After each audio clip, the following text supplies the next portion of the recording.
নমস্কার। আজকের আমরা এই মন্ত্রযোগ রহস্যের মধ্যে আমরা যে বিষয়টি নিয়ে আলোচনা করব তা হলো ধারণা।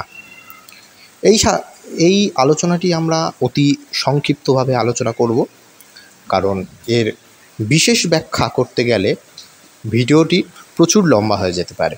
সেই জন্য আমরা ধারণা সম্পর্কে কিছু সংক্ষিপ্ত যে বিষয়টি আলোচিত এখানে হয়েছে সেই বিষয়টি আমরা জেনে নিতে পারি। তো চলুন শুরু করা যাক।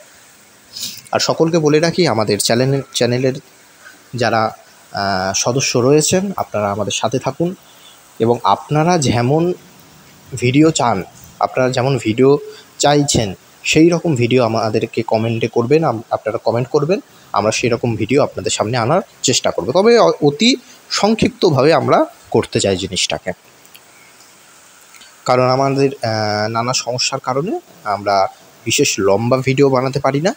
আমরা যেটুকু বানাবো সেটুকু আপনাদের কাছে সঠিক আলোচনার মাধ্যমে আলোচনা করে দেওয়া হবে। তো চলুন, ধারণা সম্পর্কে যে বিশেষ জ্ঞান আমাদের শাস্ত্রে রয়েছে সেই বিষয়ে আমরা দেখে নিই, আলোচনা করে নিই। তো ধারণা, বাহ্য ও অন্তর্ভেদে ধারণা হচ্ছে দুই প্রকার। মন্ত্রযোগে ধারণা পরম সহায়ক। বহির্বস্তুতে চিত্তযোগ করাকে বাহ্য ধারণা এবং সূক্ষ্মাতি সূক্ষ্ম অন্তর্জগতে চিত্ত নিয়োগ করাকে অন্তর্ধারণা বলা হয়। শাস্ত্র বলেছেন, এই ধারণার সিদ্ধি শ্রদ্ধা ও যোগমূলক। ধারণা সিদ্ধি হলে যোগী মন্ত্রসিদ্ধি ও ধ্যান সিদ্ধি প্রাপ্ত হয়ে থাকেন।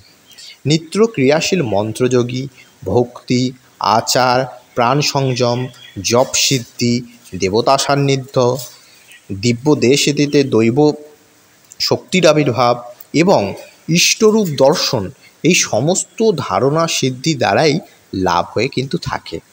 ধারণা সিদ্ধিমূলক বহু স্থূল ও সূক্ষ্ম ক্রিয়ার বিধান কিন্তু শাস্ত্রে দেওয়া আছে, তাহা শিষ্যের অবস্থা অনুসারে গুরুমুখেই জ্ঞাত হওয়া কিন্তু প্রয়োজন। সাধন প্রদীপ ও গুরু প্রদীপে এতৎ সম্বন্ধে কিন্তু বহু রহস্য কিন্তু প্রদত্ত রয়েছে। আমরা এটি জ্ঞান প্রদীপ শাস্ত্র থেকে নিচ্ছি।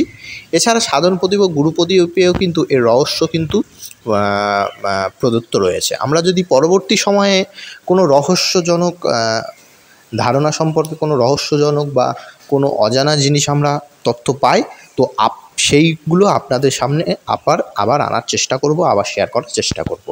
তো আজকের এই আলোচনাটির মধ্যে থেকে রয়েছে যে ব্রহ্মের উপাসনা পথে সাধক নির্গুণ ব্রহ্ম উপাসনায় পৌঁছতে পারে। সাকার সগুণ ব্রহ্ম থেকে কিন্তু নিরাকার ব্রহ্মের মধ্যে প্রবেশ করতে পারে। আর সেই নির্গুণ অদ্বৈত ভাব কেবল যোগযুক্ত সমাধি অবস্থাতেই অনুভূত হয়। যে সময় আহার বিহারাদি লৌকিক জ্ঞান বিদ্যমান থাকে সে সময় দ্বৈতভাবেই আনন্দ হয়। এই হচ্ছে ধারণার একটু সংক্ষিপ্ত আলোচনা। আমরা যদি বহু তথ্য বা কোনো অন্যান্য তথ্য ধারণা সম্পর্কে পাই, তো আপনাদের কাছে আবার আনার চেষ্টা করব। আজকের ভিডিওটি ভালো লেগে থাকলে আমাদের পাশে থাকবেন, আর আমাদের চ্যানেলটি শেয়ার করে দেবেন বিভিন্ন জায়গায়, যাতে মানুষ সনাতন ধর্ম সম্পর্কে, তন্ত্র সম্পর্কে বুঝতে পারে। নমস্কার, ধন্যবাদ।